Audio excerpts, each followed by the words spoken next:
Assalamualaikum warahmatullahi wabarakatuh. Saya Zaini Al-Badri dari kelas C dengan NIM B1A1231116.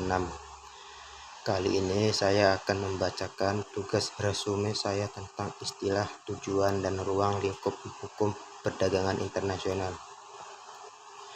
Perdagangan internasional adalah proses tukar-menukar yang didasarkan atas kehendak sukarela dari masing-masing negara. Adapun motifnya adalah memperoleh manfaat perdagangan atau gains of trade.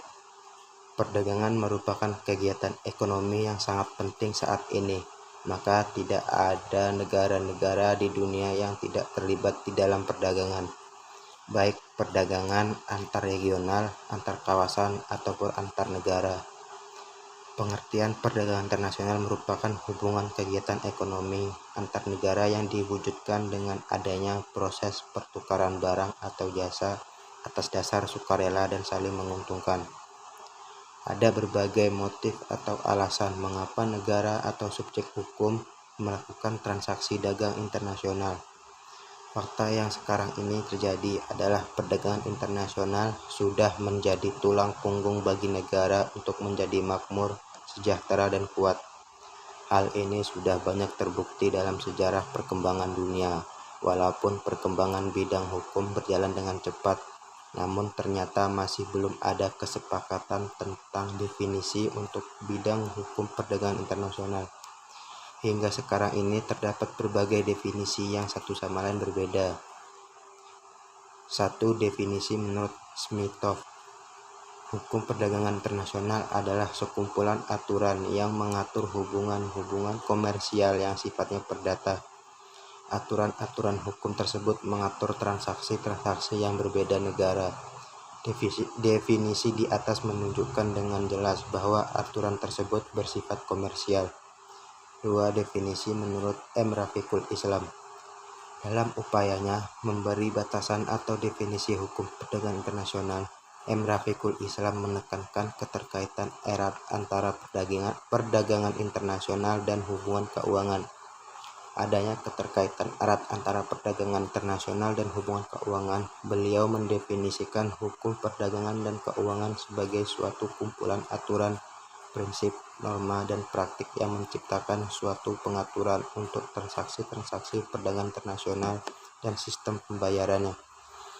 Dalam kegiatan perdagangan internasional dikenal istilah kontrak dagang. Pembuatan kontrak dagang internasional ini didasarkan pada asas-asas hukum. Dengan demikian, maka kegiatan ekspor dan impor suatu negara bisa berjalan dengan tertib tanpa ada pihak yang dirugikan. Aturan pembuatan kontrak dagang ini juga ada dalam hukum dagang internasional. Selanjutnya perlu diketahui asas-asas dalam kontrak dagang, khususnya untuk melindungi hak dan kewajiban baik penjual maupun pembeli. 1. Asas kebebasan berkontrak. 2. Pengakuan atas kebiasaan serta praktik perdagangan antar negara. 3. Asas iktikat baik serta transaksi yang jujur. 4. Asas bisa dibatalkannya kontrak saat terjadi kesenjangan yang lebar antara hak serta kewajiban pihak-pihak yang ada dalam kontrak.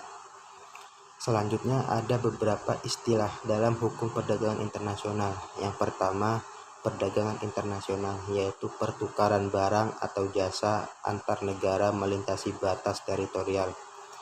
Kedua, hukum perdagangan internasional, aturan hukum yang mengatur transaksi dan hubungan dagang lintas negara.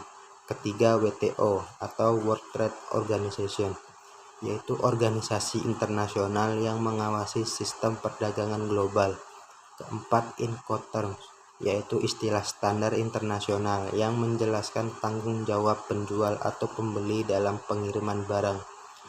Kelima, GATT atau General Agreement on Tariff and Trade, yaitu perjanjian multilateral untuk mengurangi hambatan perdagangan. Keenam, dumping, yaitu praktik menjual barang di pasar asing dengan harga lebih rendah daripada harga domestik, seringkali dianggap tidak adil. Dan ketujuh, subsidi, yaitu bantuan keuangan pemerintah kepada industri domestik yang dapat memicu distorsi perdagangan. Kemudian ada beberapa tujuan dibentuknya hukum perdagangan internasional. Yang pertama, menciptakan perdagangan yang adil. Tanpa hukum, perusahaan besar bisa memonopoli pasar atau negara maju dapat mendiskriminasi produk dari negara berkembang. Kedua, mengurangi hambatan perdagangan.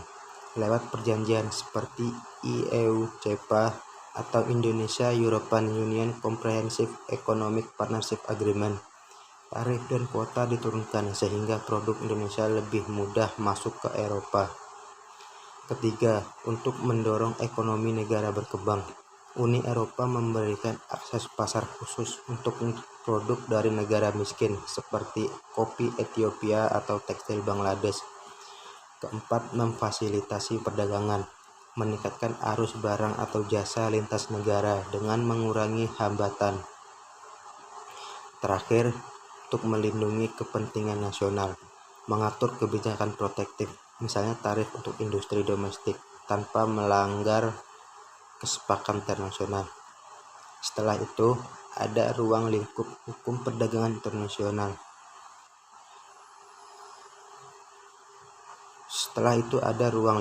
Hukum perdagangan internasional merupakan bidang hukum yang berkembang cepat.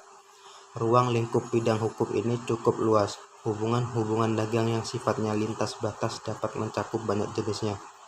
Dari bentuknya yang sederhana, yaitu dari barter, jual beli barang atau komoditas, hingga hubungan atau transaksi dagang yang kompleks. Kompleksnya hubungan atau transaksi dagang internasional ini paling tidak disebabkan oleh adanya jasa teknologi, khususnya teknologi informasi, sehingga transaksi-transaksi dagang semakin berlangsung cepat. Batas-batas negara bukan lagi menjadi halangan dalam bertransaksi.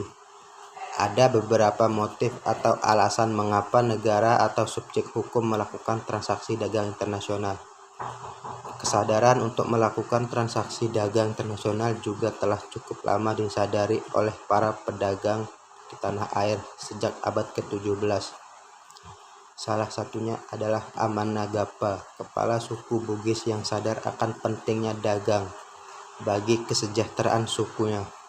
Keunggulan suku Bugis dalam berlayar dengan hanya menggunakan perahu-perahu Bugis yang kecil telah mengarungi lautan luas hingga ke Malaya, sekarang menjadi wilayah Singapura dan Malaysia. Esensi untuk bertransaksi dagang ini merupakan dasar filosofis dari munculnya perdagangan. Sebagaimana telah dikemukakan sebelumnya bahwa berdagang ini merupakan suatu kebebasan fundamental. Dengan kebebasan ini, siapa saja harus memiliki kebebasan untuk berdagang. Kebebasan ini tidak boleh dibatasi oleh adanya perbedaan agama, suku, kepercayaan, politik, sistem hukum, dan lain-lain. Piagam hak-hak dan kewajiban negara juga mengakui bahwa setiap negara memiliki hak untuk melakukan perdagangan internasional. Jadi kesimpulannya, hukum perdagangan internasional adalah fondasi yang memastikan kopi, gadget, atau bahkan pesawat terbang bisa berpindah antar negara secara adil. Ia melindungi produsen kecil, menyelesaikan sengketa raksasa, dan membukakan pintu untuk kolaborasi global. Sekian dari saya, terima kasih. Saya akhiri, wassalamualaikum warahmatullahi wabarakatuh.